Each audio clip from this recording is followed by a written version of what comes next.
5,000 दे दिए उसको मैंने कहा बेटा इसमें पूरे दिन जो घर का सामान आता है वो खर्च करते रहो, जो घर वाले मैंने खर्च करते रहो, डे एंड में तुमसे बात करूंगा, ठीक है। डे एंड में मैं आया, उससे मैंने पूछा कितने पैसे बचे, उसने जेब में हाथ डाला, निकाले, बोला ये 300-400, ये बच गई 750, यहाँ से 760 रुपए। नहीं, ईमानदार आदमी, ठीक है। मैंने उससे पूछा, मैंने कहा यार उससे पूछना ही बनता है कि बाकी कहाँ गए, खर्च हो गए होंगे ना बाकी। मैंने कहा अच्छा। मैंने कहा यार आने का हिसाब आपको दे दिया मैंने, 5,000 आपको दे दिए, खर्च कितने हुए मुझे पता ही नहीं था। मुझे ये कैसे पता चला कि खर्च कितने हुए? जब साल के एंड में या डे एंड में हमने जेब से पैसे निकाल के फिजिकली गिनती किए तो हमें पता चला कि खर्चा कितना हुआ है। ऐसा और सुनना, दूसरा तरीका क्या है कि मैं उसको 5,000 देता और साथ में देता एक डायरी। मैं कहता बेटा ये रखो, आपने जो चीज खरीदनी है खर्चा करना है इसमें मेंटेन करना है, ठीक है। ड्यूरिंग द डे अगर आपको कोई घर से भी पैसे मिलते हैं आपने वो भी इसमें डालने, जो खर्च है वो यहाँ से निकालने, हर एक ट्रांजेक्शन का आपने हिसाब करना। अब बताएं जी डे एंड पे आया मेरे पास वो डायरी लेके, मैंने कहा कितने पैसे बचे, उसे जेब में हाथ नहीं डाला, उसने डायरी देख के बोला कि सर 760 रुपए बचे। ऐसा, ये 2 रिकॉर्डिंग के सिस्टम है, ये हमारे पास 2 रिकॉर्डिंग के सिस्टम है, ठीक है जी। एक अच्छा, इसको अगर हम जो है वो कैश की जगह इन्वेंट्री देखें, कंपनी में इन्वेंट्री आई, ठीक है जी, आती जाती रही, हमको खास रिकॉर्ड मेंटेन नहीं करते रहे, आने का रिकॉर्ड हमें पता है कि जी इतनी इन्वेंट्री आई है। साल के एंड में हमने क्या किया, चेक कर लिया कि हमारे पास बचा हुआ कितना, तो हमने दरमियान का डिफरेंस निकाल के एज्यूम कर लिया कि ये बाकी तो बिक गई होंगी। ऐसा ये कहलाता है प्यारे बच्चों मेरे पास एक पीरियोडिक मेथड। तो पीरियोडिक मेथड क्यों कहते हैं इसको? हम बोलते हैं यार पूरे टेन्योर की ना अकाउंटिंग करना बेकार है, हम करेंगे ये कि हम डेट में बैठेंगे सिर्फ रिकंसाइल कर लेंगे, इतने आए थे इतने बचे में बाकी क्या होगा, कितने होंगे, ठीक है जी। ये कौन सा जनाब, ये परमिशन क्यों बोलते हैं? क्योंकि आप इसमें किसी भी वक्त जाके ये मालूम कर सकते हो कि कितनी इन्वेंट्री पड़ी है, आपको पीरियड का एंड का इंतजार, आपको फिजिकल काउंटिंग का इंतजार नहीं करना। तो ये क्या जनाब मेरे पास एक, अब हमारे यहाँ टीचर पढ़ाते हुए बताते हैं परपेचुअल अकाउंटिंग वो है जिसमें इन्वेंट्री का अकाउंट बनता है और इसके अंदर परचेज का अकाउंट बनता है। बता बच्चों को ये तो बताओ कि ट्रांजैक्शन रिकॉर्ड कैसे करना। अब मुझे बात बताना सर डिटेल में हर एक ट्रांजैक्शन को रिकॉर्ड करना है तो आप क्या करें, परपेचुअल मेथड यूज करें ताकि आपको इन्वेंट्री का बैलेंस हर वक्त मौजूद है आपके पास। पीरियोडिक मेथड में क्या होगा सर, आपको जाके इन्वेंट्री की वैल्यू डिटरमिन करनी है तो फिजिकली काउंट करना पड़ेगा। बस जाके फिजिकली आपको क्या करना पड़ेगा, काउंट करना पड़ेगा। भाई मैंने अपने कंपनी के अंदर इन्वेंट्री आई लिख दी, दूसरी बार इन्वेंट्री आई लिख दी, इन्वेंट्री जा भी रही है उसको मैंने खास लिफ्ट नहीं करा। साल का एंड आया, मैंने देखा कि मेरे पास इन्वेंट्री बची हुई कितनी है, मैंने कहा आई इतनी बची इतनी, बाकी कहां गई, बाकी बिक गई होगी, ठीक है। आज सर मैं एक एक ट्रांजैक्शन का हिसाब रखूं, इतनी आई इतनी निकली, पहली जनवरी को निकली, 6 जनवरी को निकली, 11 जनवरी को निकली, 16 जनवरी को निकली, तो सर अगर मैं इतना क्लोज रिकॉर्ड मेंटेन करूं तो मैं कौन सा सिस्टम मेंटेन करूं, परपेचुअल सिस्टम मेंटेन करूं। ऐसा सर मैंने आज तक अपनी इंटायर लाइफ में कभी पीरियोडिक सिस्टम नहीं मेंटेन किया, इवन एक छोटी दुकान पे भी नहीं, हमेशा देखा क्या देखा, क्योंकि परपेचुअल इन्वेंट्री मैनेज करना कोई बड़ी बात नहीं है, ठीक है। तो आजकल तो सिस्टम लगे यार, ये आपने बॉटल जो सामान खरीदी होगी किस जगह खरीदी होगी उसने बारकोड लगाया होगा और आईडिया हो गया होगा कि ये वाला यूनिट क्या हुआ निकल गया, ये बात समझ आती है। तो दोनों सिस्टम्स पे एग्जाम में सवाल आते हैं, दुनिया में राइट कौन सा है, लेकिन सवाल आप पीरियोडिक में भी देखोगे एग्जाम में, ये पीरियोडिक है वो यूज होता है मार्क्स में, ठीक है जी। एक घंटे में नहीं, एक घंटे में एग्जामिनर को एक पंचायत सूची उसने कहा नहीं बच्चों को तो ये दोनों मेथड आते हैं, मैं तो पूछूंगा ही, मैं तो ये पूछूंगा दोनों में डिफरेंस अंग्रेजी में लिख के, तो अंग्रेजी में लिख के देने में डिफरेंस क्या जी, हमने क्या करना है कि हमारे पास एक है परपेचुअल सिस्टम, इसके लिए एक सबसे इंपॉर्टेंट चीज, all inventory related transactions, all inventory related transactions are recorded through inventory account, ठीक है जी। पीरियोडिक के अंदर इन्वेंटरी अकाउंट नाम की कोई चीज नहीं होती, जो आ रहा होता है हम कहते हैं हमारा खर्चा है, या हमारा खर्चा है। साल के एंड पे हम देखते हैं जनाब इतना एसेट बचा हुआ है तो बाकी क्या होगा, सारा एक्सपेंस जो हम खरीद रहे हैं, एक्सपेंडिचर एक्सपेंडिचर एक्सपेंडिचर एक्सपेंडिचर, साल के एंड में हमने देखा इतना क्लोजिंग स्टॉक बचा हुआ है तो बाकी सारा क्या होगा, एक्सपेंस। यहां पर ऐसा नहीं है, परपेचुअल सिस्टम है। परपेचुअल सिस्टम में क्या जनाब, आपने जो खर्चा किया एक्सपेंडिचर वो आपको पता है, और जितनी दवा इन्वेंट्री बिक रही है आपको एक्सपेंस एक एक ट्रांजैक्शन का पता है कितना, ठीक है जी। आपको पीरियड एंड का इंतजार करने की जरूरत नहीं, किसी भी वक्त आप जाएं लेजर खोलें आपको पता चल जाएगा कि इन्वेंट्री कितनी मौजूद है, कितनी बिक चुकी है, किस रेट पे बिकी है, ठीक है जी। फिर क्लोजिंग स्टॉक के लिए परपेचुअल सिस्टम में जो लेजर में बैलेंस आ रहा होगा वही हमारा क्लोजिंग स्टॉक है, और पीरियोडिक सिस्टम में आपको फिजिकल काउंटिंग करना पड़ेगी जाके ये डिटरमिन करने के लिए कि आपके पास क्लोजिंग स्टॉक कितना मौजूद है। बात समझ आती है, बेसिक बात समझ आती है। अच्छा अब मुझे एक चीज ये बताएं, हमने इसका मतलब है 2 सिस्टम्स पढ़ने, कौन से, पीरियोडिक और परपेचुअल। अब और सुना दो, मेरा बड़ा बेसिक आपसे सवाल है, एक होता है फ्लो ऑफ इन्वेंट्री,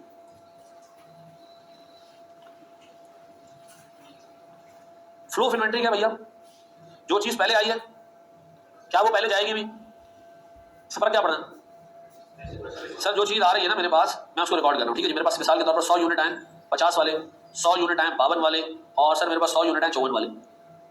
अब मैंने सर इनमें से बेचने यूनिट्स, तो मैंने सर 150 यूनिट बेचे, कौन से बेचूं?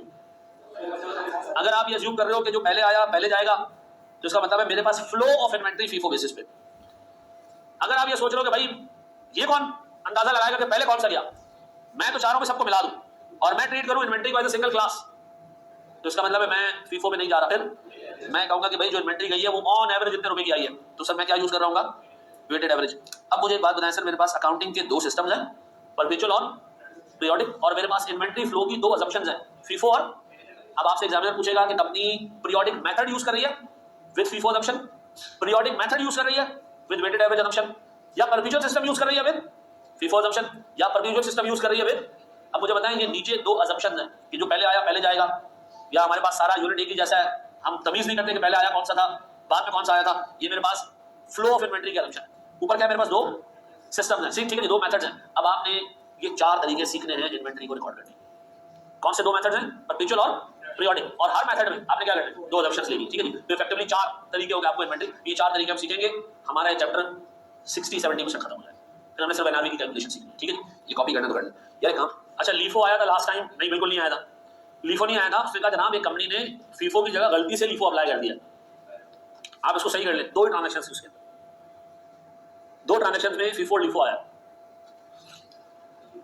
है ऐसे। अच्छा जी, आपको छोटा सवाल दे रहा हूं।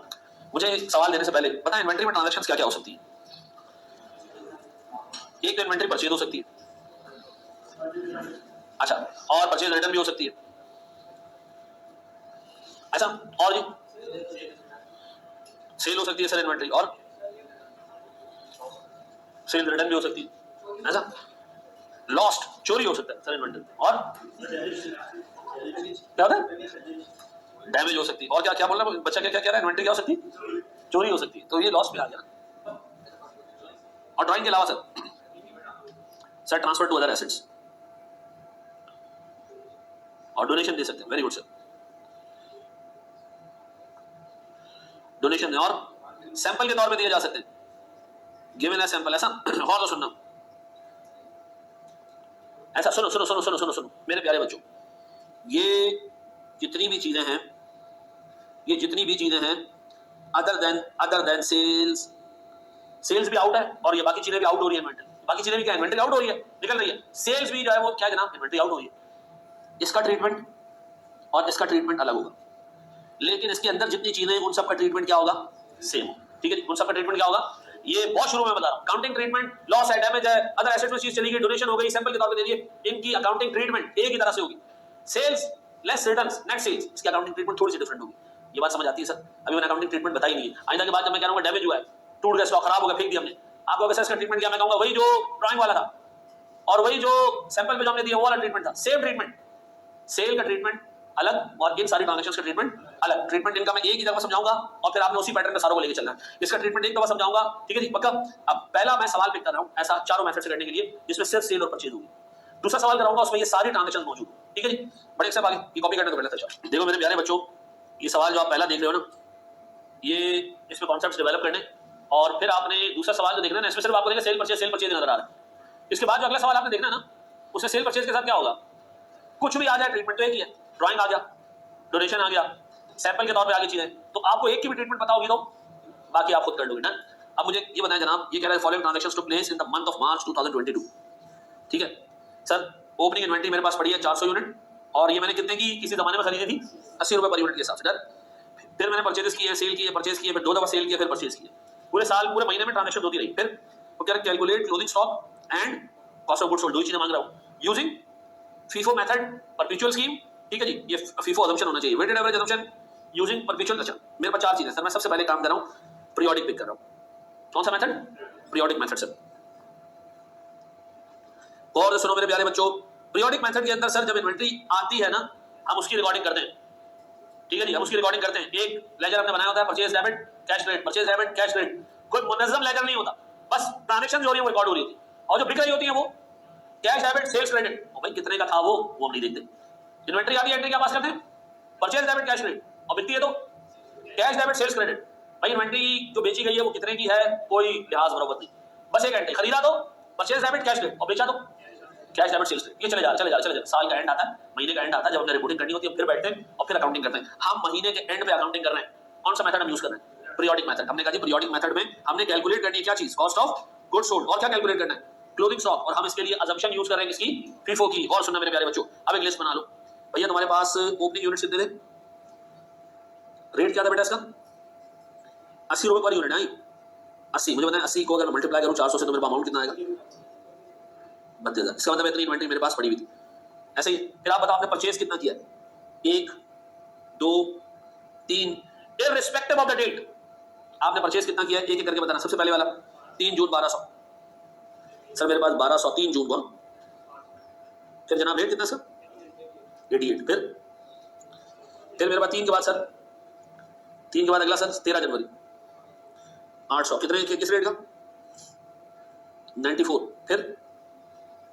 फिर है मेरे पास 29 जून का, ये जून में इन्ना लिल्लाहि व इन्ना इलैहि राजिऊन।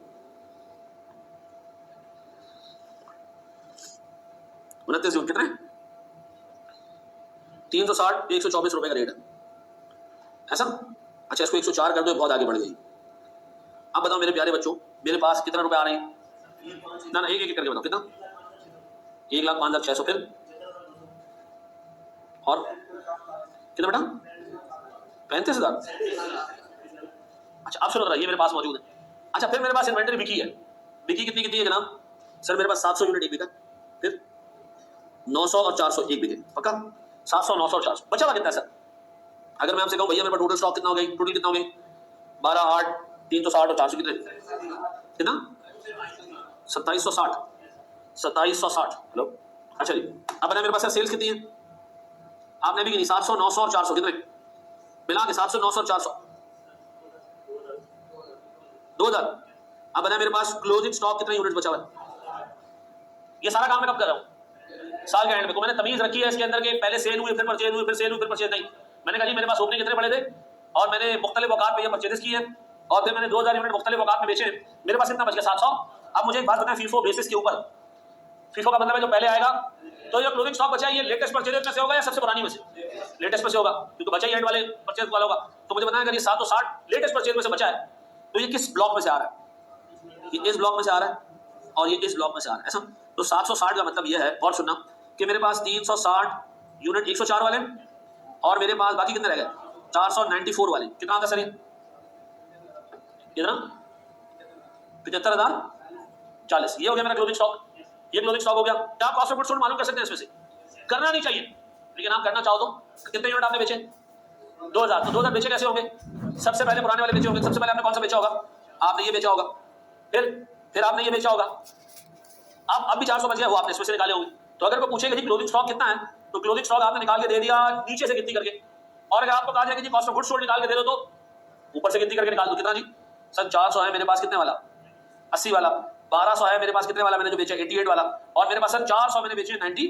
मुझे बताएं ये तीनों मिला के कितने हो जाते 1,75,200 रुपए। ये क्या जनाब मेरा ये मेरा कॉस्ट ऑफ गुड्स सोल्ड। तो सर आपको कॉस्ट ऑफ गुड्स सोल्ड की फिगर इस तरह मालूम करने की जरूरत नहीं है, ठीक है जी। अगर आप मालूम करना कर सकते हो लेकिन अगर मैं आपसे कहूं कॉस्ट ऑफ गुड्स सोल्ड की फिगर कैसे मालूम करें, आप कहें जी आप ले लें ओपनिंग स्टॉक, कितने का opening stock sir? Opening stock था मेरा टोटल 400 यूनिट 88 80 रुपए रेट से 32,000 रुपए का ऐसा है। बताएं आपने टोटल परचेजेस कितनी की है, ये कुल मिला के बता दो, कुल मिला के टोटल करना आसान है। कुल मिला के परचेज कितनी है 2,18,200। अच्छा क्लोजिंग स्टॉक अभी आपने कैलकुलेट किया है कितने का जी 75,040। नेट करूं तो मेरे पास क्या बचा है 175। ये कैसा मेरा कॉस्ट ऑफ गुड्स सोल्ड। आप चाहो तो ऐसे मालूम कर लो, आप चाहो तो ऐसे मालूम कर लो। आप एग्जाम में ऐसे मालूम नहीं करेंगे।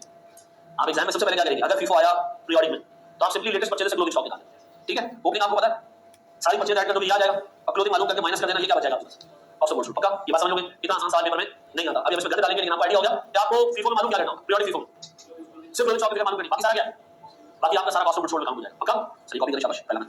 अच्छा प्यारे भाई बोल दीजिए अब यही सवाल है, हम इसको कैसे करें? वेट अच्छा सुनना सुनना सुनना मेरे बच्चों बहुत इंपॉर्टेंट चीज, वेटेड एवरेज का मतलब पता क्या है? ये सवाल मैं आपके सामने रखा। एवरेज का मतलब ये आप अपने आप से पूछो कितना इनफ्लो हुआ है, क्या हुआ है इनफ्लो। इनफ्लो का मतलब है मेरे पास कुछ ओपनिंग स्टॉक पड़े हुए कितने यूनिट्स 400 किस रेट वाले ना सीख रहे हो भैया 32,000। अब जो स्टॉक हमने परचेज किया बाहर में गया किस रेट पे परचेज हुआ बाहर में गया। आप बताएं टोटल परचेज कितनी, net purchase net of returns total purchase कितनी की कितनी की ये जनाब टोटल 2360। ये सब मिला के कितने 2300 और इनकी कॉस्ट कितनी है 2,18,000। गौर से सुनना ये जो आपने सब ऐड किया ये क्या आपकी नेट परचेज कंपनी में स्टॉक आता है ना, कहां से आ सकता है परचेज और क्या हो सकती है, और स्टॉक आ सकता है। सेल्स रिटर्न, यहां सेल्स रिटर्न नहीं लेना, यहां से क्या लेना हमें purchases net of purchase returns, बस सिर्फ ये लेना opening stock plus purchases net, बस और कुछ नहीं। इन्हीं दोनों को आपने टोटल करके वेटेड एवरेज निकालना है जनाब। क्या रही ये कितने बचे टोटल ना ये कितने 2700 और ये कितने 2,50,000। आप बताओ इसको इससे डिवाइड करो वेटेड एवरेज रेट निकालो 90 पॉइंट। अच्छा एक मिनट के काम और कर सकते हो जरा 2,18,240 को 2360 से डिवाइड करके रेट निकालो दोनों कितना बेटा 91.92.47 ऐसे निकाला मैंने। एक बात बताओ ये जो 90.66 है ये वेटेड एवरेज है एवरेज एवरेज होता तो आप ऐसे निकालते हैं 80 प्लस 92.47 डिवाइडेड बाय 2। हमने ऐसा किया नहीं, ये गलत हो जाता। क्यों? 80 रुपए वाले से 400 यूनिट है और 92 रुपए वाले 2300 यूनिट है। तो आपने फैक्टर कंसीडर करना है, आपने टोटल यूनिट्स और टोटल कॉस्ट करके जाना, रेट निकाला। अब बताओ मेरे पास रेट कितना निकला 90 पॉइंट। मैंने कहा मेरे पास ड्यूरिंग द पीरियड जितने यूनिट्स आए सब मिला जुला के रेट बन जाए कितना।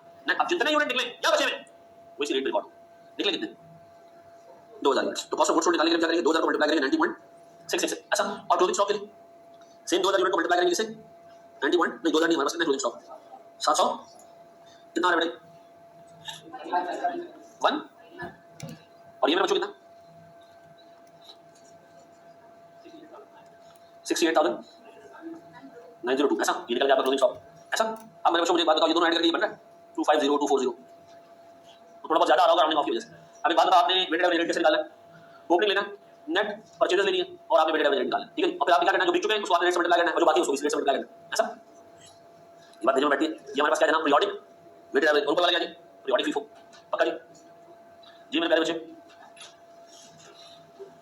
ये कॉपी ये cost of goods sold 2000 unit कैसे आया, वेरी गुड सर। जो सवाल में आपने देखा होगा ना सेल्स के यूनिट से वो अगर आप ऐड कर लेना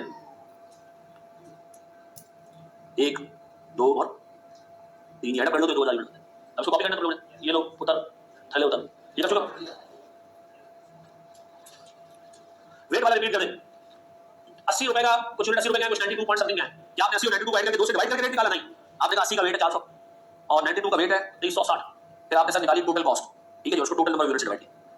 सर ये होगा क्वेश्चन में इशू है सॉल्यूशन भाई जो मैंने क्लास में कराया हो ना बुक में सॉल्यूशन का डिफरेंट हो ना तो मेरी क्लास के सॉल्यूशन को फॉलो करें। इसकी वजह ये कि बुक के अंदर बालों का सॉल्यूशन है कि आपका एज एड आगे डाल दिया जाता है, ये बालों का ट्रिक है ना सवाल सॉल्व किया जो क्लास में करा रहा हूं वो आप लिखते हैं, ठीक है बड़े आगे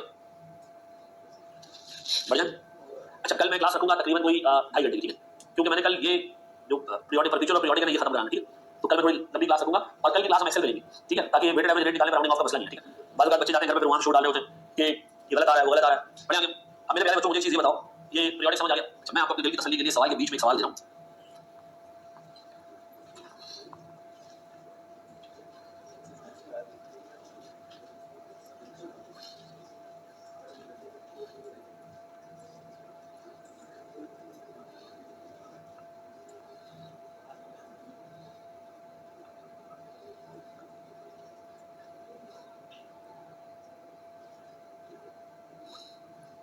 सर मुझे वेटेड एवरेज से क्लोजिंग स्टॉक की वैल्यू निकाल दो शाबाश।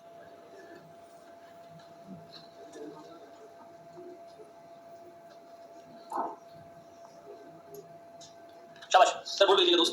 सर मुझे बात बता मेरे पास अगर मैं वेटेड एवरेज रेट निकालूं एग्जाम में ना पीरियोडिक में सबसे ज्यादा दफा वेटेड एवरेज टेस्ट हुआ और परपेचुअल में सबसे ज्यादा दफा फीफो टेस्ट हुआ, ठीक है। मुझे पता है मेरे पास ओपनिंग कितने यूनिट्स है 600 कितने वाले ये कितने हो गए 30,000 फिर मेरे पास नेट परचेज नेट 1010 कितने वाले अगर ये रिटर्न ओपनिंग में से होता तो उसमें से माइनस कर देता। ये कैसे पता चला कि रिटर्न नया में से बचपन के रेट से पता चला पीएससी में से रिटर्न यहाँ 50 लिखा होता मैं यहाँ 550 लेता सर जी कुछ ना लिखा दो कुछ ना लिखा हो रिटर्न का रेट ना दिया तो याद रखो यार देखो इसके चांसेस बहुत ज्यादा होते हैं कि नया स्टॉक है आपने देखा खराब वापस कर दिया। पुराने स्टॉक को रिटर्न करना जल्दी ऐसा बहुत कम होता है। तो अगर कुछ ना लिखा हो तो आप क्या करेंगे नए वाले में से माइनस करेंगे यानी आप नेट परचेजेस लेंगे और अगर रेट दिया हो तो आप परचेज में से माइनस करें या ऊपर ओपनिंग स्टॉक से माइनस करें मर्जी आपकी अपनी, ठीक है। अच्छा जब मुझे बात करना बस ये कितना टोटल 1700 1610 और ये 1010 55 बस बस 53.13। अब बताइए मेरे पास जो कॉस्ट ऑफ गुड्स सोल्ड है उसके लिए नेक्स्ट सेल्स कितनी है नेक्स्ट सेल्स 1140 और मेरे पास जो क्लोजिंग स्टॉक पड़ा है वो कितना। अच्छा ये क्लोजिंग स्टॉक की यूनिट्स कैसे निकाले ना लिखा है नहीं लिखा है अब आई बेटा भाई अच्छा ये अच्छा निकल गया मेरे पास क्लोजिंग स्टॉक कितना जी 410 और कॉस्ट ऑफ गुड्स सोल्ड कितना। अच्छा ये क्लोजिंग स्टॉक की यूनिट्स आपने कैसे मालूम की होगी आपने कहा जी ओपनिंग के 600 आए कितने 1010 गए कितने 1140 तो बचे कितने दोनों का रेट क्या होगा 60 कितना बेटा 560 और ये बच्चा बताता 560 ये बताइए अगर 8 रुपए का बता तो क्या फर्क पड़ता है यार आगे क्या 24 नहीं कितना 9 1 रिटर्न वाली बात दोबारा रिपीट करते हैं बेटा 1050 के लिए हमने खरीदे और 40 वापस चले गए तो आपने नेट कितने खरीदे 1810। अगर ये रिटर्न ओपनिंग में से होता तो आप ओपनिंग में से माइनस कर देते। हमें कैसे पता चलेगा कि ओपनिंग में से या नए में से सर रेट से पता चलेगा कि रेट 55 दिया हुआ है इसका या 50 दिया हुआ है। रेट ना दिया हो तो ज्यादा बेहतर है कि आप अज्यूम करेंगे लेटेस्ट परचेज में से आऊँ। पक्का जी? आगे बढ़े। आज मेरा घर जाकर चीजें रिवाइज कर लेना आज के आज। ये हार्डली आपका कोई 25 मिनट में 20 मिनट में रिवाइज हो जाएगा, ठीक है? ताकि